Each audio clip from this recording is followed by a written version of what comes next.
Dans 53 jours exactement est prévue l'élection du président de la République de Côte d'Ivoire. Notre invité est candidat à ce scrutin, âgé de 68 ans. Ancien ministre des Affaires étrangères, Marcel Amontano veut être le trait d'union entre les Ivoiriens. Ses 26 années de collaboration avec le président Ouattara jusqu'au divorce, son ambition présidentielle, ses analyses de la situation sociopolitique actuelle du pays, son projet, ses idées pour la Côte d'Ivoire, Marcel Amontano les évoque ce soir sans réserve sur NCI. Marcel Amontano, bonsoir. Bonsoir, monsieur Ali Yarasuba. Merci d'avoir accepté notre invitation. C'est moi qui vous remercie de m'offrir cette opportunité. Alors, la question que tous les Ivoiriens se posent, c'est de savoir pourquoi vous avez quitté le RHDP après 30 années aux côtés du président Ouattara et surtout à 7 mois de la présidentielle ivoirienne. J'ai quitté le RHDP et le président Ouattara après 26 ans de collaboration, que je ne regrette pas, sur la base de valeurs que je ne retrouverai plus dans ma famille politique. Vous savez, je me suis engagé auprès du président Ouattara sur des valeurs, la justice, la démocratie, le partage, la solidarité, l'équité, la probité. Et au fil du temps, il m'a semblé que ces valeurs-là se sont... Vous ne les retrouviez plus au sein du RHDP, ces valeurs? Absolument pas. Alors, que répondez-vous à ceux qui estiment que vos raisons étaient liées au choix de feu le Premier ministre Amadou Gon Coulibaly, candidat désigné par le parti? Est-ce parce qu'on a désigné Amadou Gon Coulibaly que vous avez quitté le RHDP? Ça me fait toujours sourire, pas du tout. Dites-nous. C'est le processus que je dénonce. J'ai considéré que le processus n'était pas démocratique. Moi, j'ai estimé que la démocratie doit avoir cours aussi au sein du parti. Et qu'il lui fallut des primaires pour choisir le candidat du parti à la présidentielle. Donc c'est le processus que je condamne. Certains veulent voir des relations conflictuelles avec Amadou Gon Coulibaly. Ce n'est pas vrai du tout. Amadou Gon, c'est un frère, c'est un parent même. Nous sommes des alliés en famille. Ils savent tous au RHDP que j'entretiens d'excellentes relations avec Amadou. Amadou, nous sommes restés en contact jusqu'au bout, pratiquement. Quand il est arrivé le 2, tard dans la nuit après l'aéroport, nous avons échangé. Il projetait, c'est ce que m'a dit le président, de venir me rendre visite le 9 juillet. Malheureusement, il s'est éteint la veille. Donc, ce n'est pas un problème personnel avec Amadou. Alors, après ce triste événement, vous avez suivi l'actualité. Le président Alassane Ouattara s'est porté candidat lui-même. Il a annoncé sa candidature. Comment vous l'avez accueilli, cette candidature, cette annonce? Quel est votre point de vue, d'ailleurs, sur cette candidature? Moi, j'ai été surpris. Pourquoi surpris? J'ai été surpris parce que quand le président m'a reçu à plusieurs reprises, il m'a indiqué qu'il avait la volonté de réussir le passage du témoin, de transmettre le témoin à une nouvelle génération. Quand il vous a réussi, avant ou après le décès d'Amadou Gon Coulibaly? Avant. Nous avons eu plusieurs échanges, 4 au total, en tête à tête. C'est là que nous avons constaté nos divergences. Il m'a dit, écoute Marcel, c'est une équipe qui va me succéder. Il m'a donné même les noms des membres de cette équipe. Et il m'a dit, le chef d'équipe sera Amadou Gon Coulibaly. Donc, après, le président a invoqué la raison de force majeure, après avoir annoncé devant le Congrès qu'il ne se présenterait pas et qu'il passerait la main, que je ne retiens pas comme étant valable, parce que dans une équipe, il y a un chef d'équipe, mais il y a des membres de l'équipe. Et je pense qu'on aurait pu choisir peut-être un autre membre de l'équipe pour remplacer le chef d'équipe qui malheureusement nous a quittés. Mais comment choisir un autre membre de l'équipe si certains membres ont quitté le navire finalement? Non, mais il en est resté. Absolument. Alors, à quand remonte votre dernière conversation avec le président Ouattara? Vos relations ont-elles pris un coup? Le 5 août. Le 5 août? La veille de sa prise de parole. Vous êtes parlé? On s'est vu. On s'est vu longuement, on a échangé. C'était très chaleureux. C'est quelqu'un que j'aime beaucoup. On est indifférent, on n'est pas fâché. Justement, vous pouvez nous expliquer un peu plus cette notion d'avoir un différent et ne pas être fâché? Mais c'est une notion quelque part. Non, pas du tout. C'est une notion qu'on doit promouvoir dans ce pays. C'est pas parce qu'on est indifférent qu'on doit se fâcher. Pourquoi? Quand vous avez un différend avec votre frère ou avec votre mère ou votre père, vous vous fâchez pas avec eux. Vous réglez le différend par la discussion, par le dialogue. On se fâche pas. Il n'y a pas de raison. On peut régler le différend et ne pas sortir de la famille. On peut régler le différend et ne pas sortir de la famille si le différend ne vous oblige pas à vous compromettre. Vous considérez que ces différends vous obligiez à vous compromettre? Oui, vous savez, c'est important de garder ses valeurs. Moi, j'ai gardé mes valeurs. On peut avoir des différends et avoir un compromis, parce que ce n'est pas fondamental, et puis continuer à cheminer, parce qu'on considère aussi qu'on apporte quelque chose à l'équipe, Hein. C'était une équipe pour construire notre pays. Mais quand les différends deviennent fondamentaux, je crois qu'il ne faut pas se compromettre. Alors, au-delà du bilan politique, quel bilan humain faites-vous de votre relation, cette si longue relation entre vous et le président Ouattara? Je crois que nous sommes soucieux tous les deux de garder la fraternité, malgré la différence. Comme je vous dis, on n'est pas obligé de se fâcher, on n'est pas fâché. Il n'y a pas de raison. Très bien. Alors, quel commentaire faites-vous justement sur le bilan de sa gestion de la Côte d'Ivoire au bout de 9 années d'exercice du pouvoir d'État, surtout que vous avez été dans l'équipe jusqu'au bout? Le président a un bilan. Ce n'est pas parce que je l'ai quitté que je vais devenir malhonnête et ne pas reconnaître le travail accompli. C'est un monsieur qui est travailleur, qui a eu une vision pour notre pays. Il a un bilan. Maintenant, je considère qu'on peut faire autrement. Je considère qu'il faut remettre l'homme au centre des préoccupations au niveau de l'exercice du pouvoir. Ça n'a pas été le cas. Je trouve que l'homme n'est pas suffisamment au centre de nos préoccupations. Et vous l'avez souvent de fois révélé au cours de vos pourparlers des réunions du RHDP au sein de la famille. On dit Marcel, c'est un sentimental. C'est ce qu'on vous disait. Très bien. Alors, dernièrement, plusieurs manifestations émaillées de violence ont été observées dans plusieurs villes du pays. Cela vous a-t-il inquiété? Vous inquiète-t-il aujourd'hui? Écoutez, ça m'a attristé d'abord. Ça m'a attristé à cause du bilan. C'est un bilan qui est lourd. Je ne veux pas donner des chiffres, parce qu'en fonction de où on se situe, les chiffres sont différents. Mais un mort est un mort. Et je voudrais profiter de cette occasion pour adresser mes condoléances sincères aux familles endeuillées, pour m'incliner la mémoire des disparus et dire qu'il faut qu'on évite, d'exposer les enfants des autres à la mort. Quand vous le dites au parti au pouvoir ou à l'opposition? Je le dis à tout le monde. Je vais vous raconter une petite anecdote. Je n'ai jamais marché depuis que je suis en politique. Je n'ai jamais marché dans la rue pour manifester. J'ai dit, moi, je ne marche pas. Pourquoi? Parce que j'estime qu'on peut régler les problèmes différemment. On n'a pas besoin forcément de marcher. Et comme je ne marche pas, je n'envoie personne dans la rue pour marcher. Je me rappelle de cette manifestation du 24 avril, je crois, où la veille, nous nous sommes réunis, un certain nombre de dirigeants du RDR, et puis on a décidé qu'on votait la marche. Et je leur ai posé la question à tous ceux qui étaient là. Je leur ai dit, mais vous envoyez les gens dans la rue marcher. Est-ce que demain, vous marcherez vous-même? Ils m'ont dit non. J'ai dit, mais alors? J'ai dit, moi, je ne marche pas, je ne marcherai jamais. Mais je n'envoie personne dans la rue marcher. Je ne vais pas envoyer les enfants des autres marcher et puis rester chez moi à la maison. Non. Mais la marche, c'est un moyen démocratique de revendiquer des choses. Mais je ne juge pas, mais je ne marche pas. Très bien. Alors, selon vous, ces violences dont on a parlé tout à l'heure, elles sont imputables à qui? À l'opposition, au pouvoir en place? Est-ce que c'est important aujourd'hui de savoir à qui c'est imputable et qui est responsable? On est tous responsables. Je suis responsable, ils sont responsables, tout le monde est responsable. Ce qui est important aujourd'hui, c'est de s'asseoir et de se dire comment pouvons-nous régler nos différends. C'est ça le plus important. Pas important, vous savez, on est assez divisé comme ça dans ce pays. On ne va pas encore commencer à dire oui, c'est Ali qui est responsable, Ali va dire non, c'est Marcel qui est responsable. Non, on est responsable, on est tous responsables et unissons nos efforts pour faire en sorte que ce soit le dialogue qui nous aide à régler nos différends. Vous avez lâché le mot division. Les tensions et divisions sont exacerbées dans le pays, vous venez de le rappeler. Vous qui vous présentez comme l'alternative, le trait d'union entre tous ces Ivoiriens qui ne regardent pas dans la même direction. Quelle sera la valeur ajoutée? Comment arriver à être le trait d'union entre toutes ces parties qui se regardent en chien de faïence? Mais pourquoi je me présente comme le trait d'union?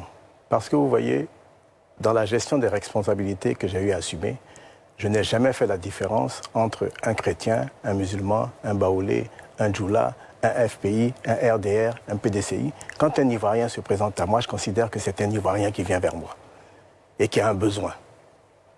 Et dans la position dans laquelle je suis, par mes attributions, il vient vers moi pour me dire « j'ai tel problème dans votre secteur, dans votre ministère, comment pouvez-vous m'aider à le régler ?» Et puis je le règle. Donc à partir de là, j'ai noué de bonnes relations avec tout le monde, avec tous les camps, avec toutes les chapelles. De sorte qu'aujourd'hui, je suis tout naturellement le trait d'union. Alors, ce que vous êtes en train de dire, c'est que vous ne pratiquiez pas une politique basée sur l'ethnie, sur la région, sur la religion. Est-ce que vous pensez que ce sont là les mots des Ivoiriens, les mots des hommes politiques ivoiriens? Oui, je sais qu'aujourd'hui, on peut faire la promotion de quelqu'un parce qu'il est de tel parti. Moi, aux affaires étrangères, j'ai fait la promotion des gens de tous bords. Par exemple, pour parler de ma dernière expérience. Et ça, je trouve que c'est dommage. Alors, je vous propose de commenter les candidatures des présidents Henri Konan Bédié et celle du président Laurent Gbagbo. Êtes-vous d'accord avec ceux qui estiment qu'il est temps qu'une nouvelle génération politique, dont vous, preniez la main? Pourquoi je dois me prononcer sur les candidatures des autres? Parce que ça vous aide. Non, mais chacun est libre de se présenter. Ensuite, les gens n'ont qu'à sanctionner dans les urnes.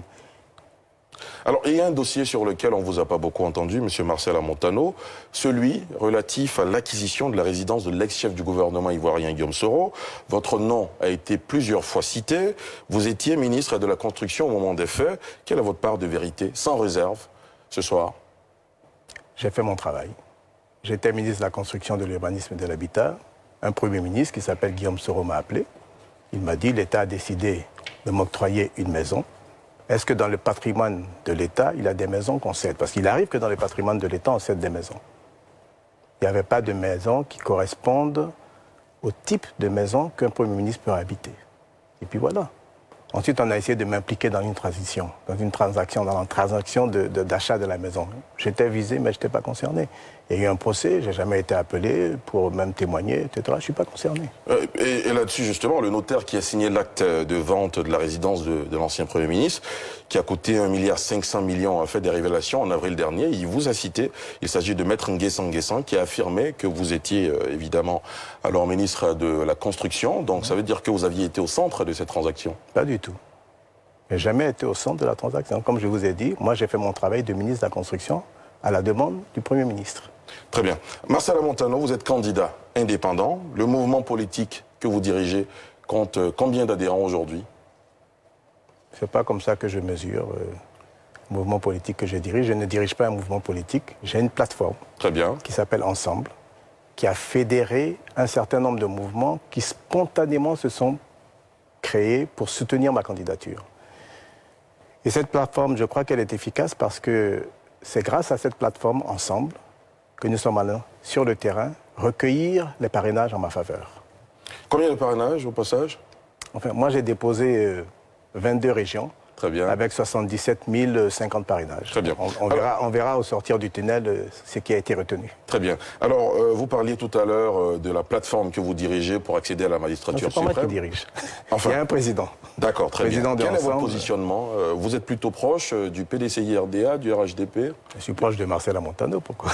Quand je dois être proche de quelqu'un d'autre. On vous a vu aller saluer le président Henri Konan Bédié, il y a une collaboration. Comme j'ai été reçu par le président Alassane Ouattara, président du RHDP de Saint-Août, et puis ensuite j'ai salué le président Bédié, j'ai salué le vice-président Daniel Kablan-Duncan, et puis j'irai voir tout le monde. Ce qui veut dire que vous n'êtes pas proche d'une coalition de l'opposition? Non, mais je suis proche de moi-même. Très bien. Marcel Montano, que pensez-vous du processus électoral en cours? Dans quelques semaines, le Conseil constitutionnel livrera la liste des candidats définitifs, et j'imagine que vous souhaitez être sur la liste des candidats définitifs. Bien évidemment. Ce sera ensuite la pré-campagne, ensuite la campagne et le scrutin. Quel est votre avis sur ce processus qui est en cours? Écoutez, il y a des crispations, il y a des problèmes, il y a des tensions autour du processus, il y a des tensions sur la CEI, il y a des tensions sur le Conseil constitutionnel, il y a des tensions concernant la liste électorale. Je crois qu'il faut qu'on s'asseye. À quoi ça sert d'aller à une élection si au soir de l'élection, celui qui est élu n'est pas bien élu, celui qui est battu ne reconnaît pas la victoire de celui qui est élu, et que cette élection n'a pas réconcilié les Ivoiriens. Vous voyez, le mot m'a échappé. Cette élection n'a pas réconcilié. Il faut une élection qui nous réconcilie et qui fasse en sorte qu'une bonne fois pour toutes, on puisse faire en Côte d'Ivoire des élections sans angoisse. Vous l'avez dit au président Ouattara lors de votre dernier entretien? Bien évidemment. Pas lors du dernier entretien, mais dans nos échanges. Ce sont des questions qu'on a abordées. Alors, s'il y a une élection à 2 tours et que vous n'êtes pas au second tour, donneriez-vous une consigne de vote? Si oui, à quel parti? On verra le moment donné. Très bien. Le moment venu, on verra. Je ne vais quand même pas vous dévoiler. La consigne de vote, en tout cas, on ne recevra pas... Attention. Non, il n'y a pas de problème. Alors, monsieur le ministre, vous avez occupé différents postes ministériels, celui des transports, du tourisme, de la construction, de l'urbanisme et de l'habitat, avant de devenir directeur de cabinet du président de la République, pour ensuite devenir ministre des Affaires étrangères. Pour vous permettre de souffler un tout petit peu, je vous propose de voir ce sujet qui retrace votre parcours et on en parle juste après. Merci.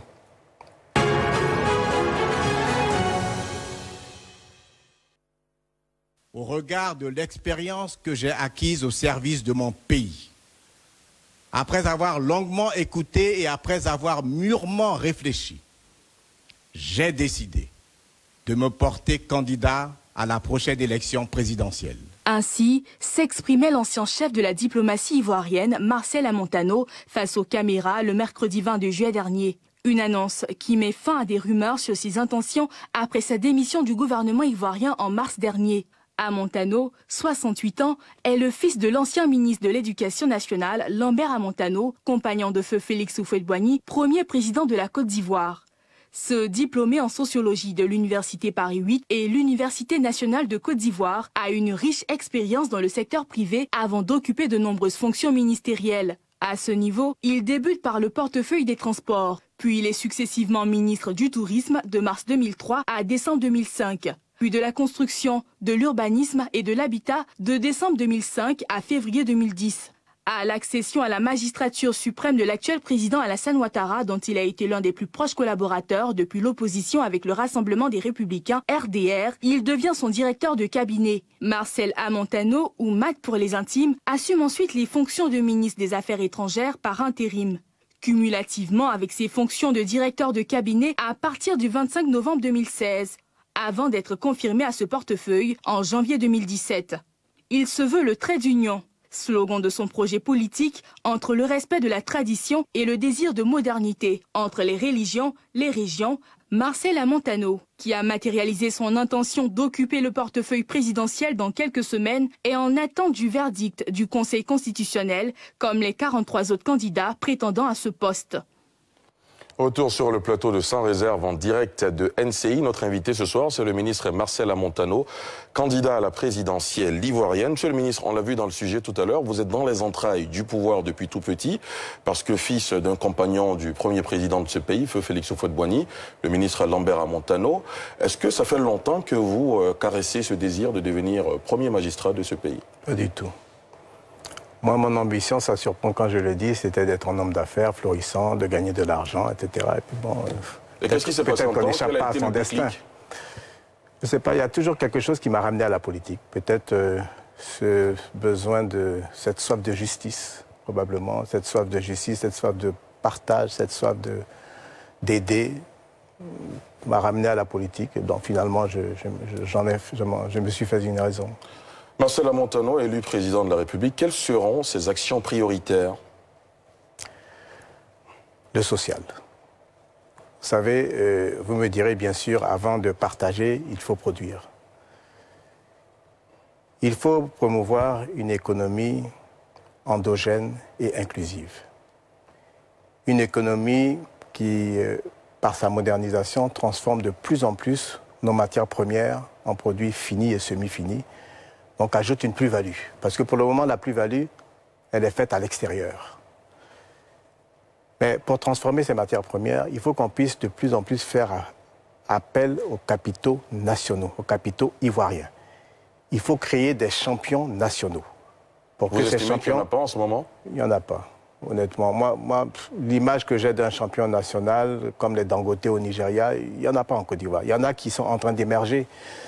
Mais on aurait dû les faire sortir du lot pour en faire de vrais champions nationaux qui aient la capacité de prendre le relais du capital étranger quand on a besoin d'investissement. Et comment vous comptez créer ces champions nationaux? Il faut les inventer. Il faut miser sur eux. Un peu sur le modèle nigérian? Absolument. Il faut miser. On regarde le business plan, on regarde la capacité, on regarde le sérieux, etc. Et puis on met de l'argent. Alors, l'un des principaux défis du prochain président de la République sera la question de l'emploi des jeunes. Que réservez-vous à ces milliers de jeunes qui nous suivent ce soir en direct sur NCI? C'est pour ça que j'ai parlé d'investissement, parce qu'il n'y a pas de miracle. C'est l'activité, c'est l'investissement qui crée l'emploi. Donc, il faut booster l'investissement pour créer des emplois. Il faut également encourager l'auto-emploi des jeunes. Il y a plein de start-up en Côte d'Ivoire qui ne sont peut-être pas éligibles au crédit bancaire. Et bon, c'est ce que l'État a commencé à essayer de faire, mais je crois qu'il faut aller beaucoup plus loin et aider ces jeunes-là en mettant entre leurs mains des moyens financiers. Aujourd'hui, justement, vous parlez de moyens financiers. Ces jeunes sont confrontés aux problèmes de financement. Les banques ne les accompagnent pas forcément. Les organismes financiers non plus. Quelle sera votre stratégie, vous, pour les aider à promouvoir leurs projets? Mais je vous l'ai dit, l'État doit aider, l'État doit puiser. Une banque de l'État pour accompagner l'entrepreneuriat? Ou bien, je crois que ça a commencé, mais trop timidement. C'est-à-dire que vous faites une liste des start-up, et il y en a plein dans ce pays, les jeunes sont ingénieux, vous regardez ceux qui sont sérieux, ils ont un business plan qui tient la route, vous les suivez pendant un certain temps, et puis parfois ça demande de petits moyens. Il y en a qui ont besoin de 2 millions pour avancer, il y en a besoin de 10 millions, il y en a qui ont besoin de plus, et vous misez sur ces jeunes-là. Parce que l'État va récupérer ensuite sur l'activité en faisant rentrer ces jeunes-là dans le secteur formel. Ces ressources pour miser sur ces jeunes, vous les prenez où? Mais je prends les ressources de l'État. Ce n'est pas l'État qui crée la richesse. La richesse est créée par le contribuable ivoirien. Absolument. La richesse est créée par les entrepreneurs. La richesse est créée par le planteur. Donc c'est une façon de distribuer, de redistribuer pour aider les jeunes. Avez-vous un plan prévu particulièrement, singulièrement pour les planteurs? Vous venez de parler d'eux. L'agriculture, c'est important. L'agriculture, c'est important. C'est ce qui a nourri la Côte d'Ivoire, c'est ce qui a développé notre pays. C'est la mamelle nourricière de notre économie. Mais il faut passer à une autre étape. Il faut capter la plus-value. Parce qu'aujourd'hui, la plus-value, elle est faite à l'extérieur. Ce sont ceux qui transforment qui s'enrichissent. Donc il faut qu'on s'enrichisse ici pour mieux rémunérer les planteurs et pour mieux rémunérer la chaîne de transformation. Et puis pour pouvoir investir dans le pays, c'est important. Alors, quelle politique de logement sera-t-elle mise en œuvre par Marcel Amontano, surtout que vous connaissez bien le secteur? Vous avez été ministre de la Construction, du Logement et de l'Habitat. Aujourd'hui, il y a un manque de logement à Abidjan, notamment. Oui. Moi, je crois que le problème du logement, c'est un problème sérieux dont vous parlez. Aujourd'hui, si vous prenez le SMIG, aucun Ivoirien qui a le SMIG ne pourra jamais, toute sa vie, acquérir un logement. Pas possible. Si vous prenez même un Ivoirien qui a un revenu moyen, entre 250 000 et 300 000, le logement social, il coûte combien en Côte d'Ivoire? 6, 7, 8, 10 millions. Même si vous prenez 6 millions, comment il peut acquérir un logement à 6 millions? Il ne peut pas. Moi, je ne sais pas pourquoi je reviens à cette idée qui n'est pas nouvelle, mais qui me paraît intéressante à creuser. Laquelle? C'est comment on appelait ça? La SOGEFIA faisait ça. La location-vente. La location-vente. La location-vente a permis à beaucoup d'Ivoiriens d'acquérir un logement. Si vous payez un loyer 100 000 francs, vous le payez sur 10 ans, sur 20 ans, et vous savez qu'au bout de ces 10 ans, 20 ans, cet appartement-là, ou bien cette petite villa ou ce logement social vous reviendra. Ça, c'est faisable. Parce que le crédit, ça ne sera pas possible. Ces petits revenus-là ne peuvent pas faire face à des annuités. Donc, la seule solution que je vois, c'est de réétudier cette modalité, la location-vente, et puis de voir comment on peut l'adapter au temps d'aujourd'hui. C'est la seule façon que je vois d'aider les plus pauvres à avoir un toit et à laisser un toit en héritage à leurs enfants. C'est important. Alors, malheureusement, on n'a pas le temps d'aller un peu plus en profondeur dans ce sujet qui mérite qu'on s'y arrête. On aura peut-être d'autres occasions. Quelle place occupera l'éducation nationale dans le projet de société du président Marcel Amontano? La santé, l'éducation, le logement, l'autonomisation des femmes, l'emploi des jeunes sont les grandes priorités. L'éducation, il faut commencer par la formation des formateurs. Celui qui est chargé d'enseigner, de former les enfants, s'il n'est pas bien formé lui-même, quel type d'éducation il va transmettre? Il ne transmettra pas une éducation de qualité si lui-même n'a pas reçu une bonne formation. Donc, le problème de la formation des formateurs est au centre de nos préoccupations. Ensuite, vous savez, construire des classes, c'est bien. Mais le nombre d'élèves par classe ne permet pas non plus de dispenser un enseignement de qualité. Le nombre de classes qui n'ont pas d'enseignants, parce qu'il n'y a pas de logement de maître, etc., Donc ça ne suffit pas d'aligner le nombre de classes qu'on a construit. Mais il faut regarder un peu les conditions dans lesquelles ces classes-là fonctionnent correctement. C'est pareil pour l'université. Moi, j'ai discuté avec des étudiants récemment. Mais j'ai été effaré des conditions dans lesquelles, à l'université Félix Houphouët-Boigny, ils m'ont dit prendre leurs cours. Il n'y a pas de toilettes, il n'y a pas de matériel de travaux dirigés. Il y en a qui sont assis par terre dans les amphis. Les amphis qui sont prévus pour peut-être 200 personnes, ils sont 700, etc., etc. Donc il y a un vrai problème. Alors, vous avez été le chef de la diplomatie ivoirienne. Quelle a été la politique étrangère que vous avez déployée? Est-ce qu'il y aura une différence entre cette politique étrangère que vous avez déployée alors ministre des Affaires étrangères et celle que vous mettrez en œuvre quand vous deviendrez président de la République? Moi, je crois qu'il faut accentuer la relation sud-sud. Il y a trop de pays sur le continent africain dans lesquels nous avons des ambassades, qui ont des ambassades chez nous. Mais quand on regarde la coopération, je ne vais pas citer les pays pour ne heurter personne, il n'y a rien. Il y a rien. Donc il faut faire un état des lieux et dire, bon, le pays X, par exemple, qu'est-ce qu'il peut m'apporter et qu'est-ce que moi je peux lui apporter. Et je crois que la coopération sud-sud gagnerait à être amplifiée. Ce sont des marchés, ce sont des débouchés pour la Côte d'Ivoire. Plus vous êtes dynamique et plus vous avez intérêt à établir ce type de relations avec les pays tiers, des pays amis, des pays frères. Un mot sur la situation au Mali? La situation au Mali est préoccupante. Vous savez, les coups d'État, ce n'est jamais souhaitable. On sait comment ça commence, on ne sait jamais comment ça finit. Et je citerai l'exemple de la Côte d'Ivoire, pour ne citer personne d'autre. Le Mali, c'est sûr que le président Ibeka ne reviendra pas. Il faut que rapidement la transition mette en place un vrai gouvernement de transition pour aller à des élections libres, transparentes, le plus vite possible. C'est un pays compliqué, c'est un pays qui est très grand, avec une rébellion Touareg dans le nord, qui est descendue jusqu'à Bamako, qui est à nos frontières. Nous avons eu l'attaque dans le nord de la Côte d'Ivoire il n'y a pas longtemps. Donc le Mali, c'est une préoccupation. Vous avez la décision de la CEDEAO, justement, qui demande à la junte au Mali mais il faut que la CEDEAO soit aussi la CEDEAO des peuples. 15 septembre. Il faut que la CEDEAO soit aussi la CEDEAO des peuples. Elle ne l'est pas, selon vous? Pas du tout. Je vais vous dire pourquoi je dis cela.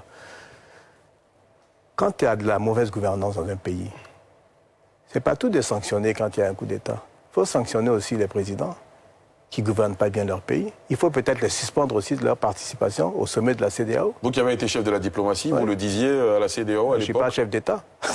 Très bien. Marcel Amontano, dans cette émission, les internautes, nos téléspectateurs, ont le droit de poser des questions dans une rubrique qui s'appelle « Face aux électeurs ».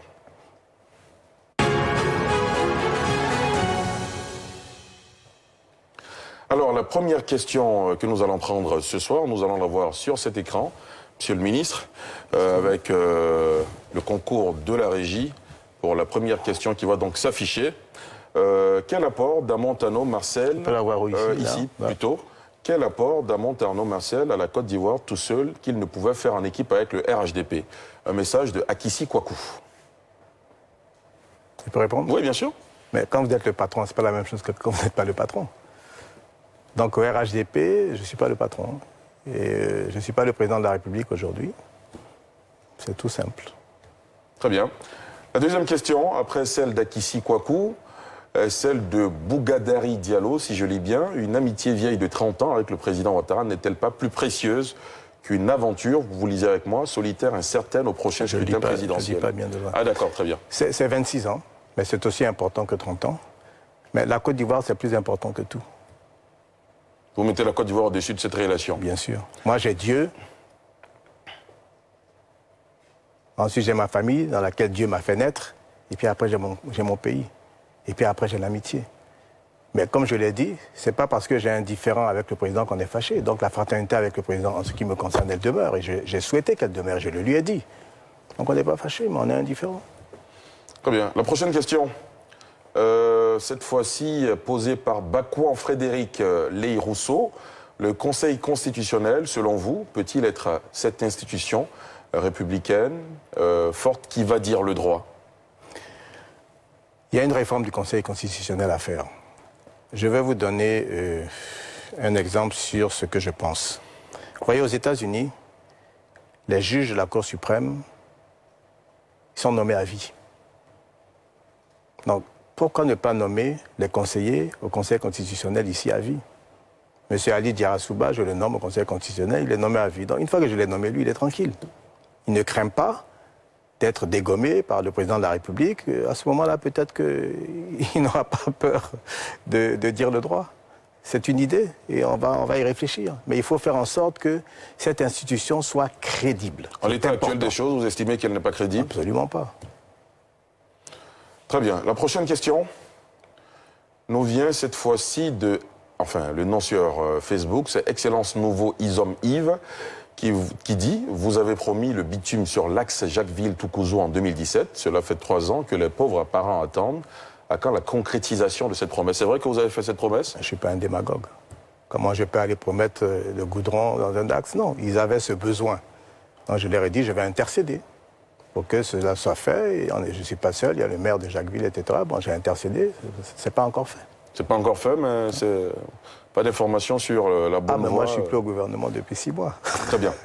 La prochaine question de nos internautes est signée Des Cavalli. Pourquoi avoir trahi la confiance du président Ouattara après tant d'années de collaboration? Autant de questions qui reviennent sur votre relation avec le président Ouattara. C'est son point de vue. Je n'ai rien trahi. Moi, je suis un homme loyal. J'ai dit au président ce sur quoi je n'étais pas d'accord. Donc, en quoi j'ai trahi? J'ai rien trahi. Non. Je suis loyal, je suis un homme loyal, c'est une de mes qualités. Et je dis toujours ce que je pense. Toujours. Très bien. Alors, prochaine question. Quel est votre projet pour les jeunes? Monsieur B. Emmanuel qui vous pose cette question. Vous l'avez un peu évoqué au cours de l'émission, mais si vous pouvez revenir là-dessus. Alors, vous voyez, je parle souvent de la manière de gouverner. Et je dis qu'il faut exercer un pouvoir participatif. C'est-à-dire que il faut faire en sorte qu'on crée un cadre de concertation permanent avec la société civile, les femmes, les jeunes, les politiques. Parce que vous voyez, un jeune qui a des problèmes, c'est comme un enfant qui se plaint. Quand l'enfant se plaint, il pleure. Vous lui demandez, mais pourquoi tu pleures? Il vous dit pourquoi il pleure. Mais qu'est-ce que tu veux? Il vous dit ce qu'il veut. C'est dans le cadre de cette concertation, de ce dialogue, de cet échange, qu'avec les jeunes, on décidera de ce à quoi ils aspirent et comment y arriver. Et ce dialogue, vous l'avez déjà eu? Bien sûr, je l'ai en ce moment, puisque je suis en train de construire mon programme de gouvernement. Donc c'est un dialogue que j'ai tous les jours avec les jeunes.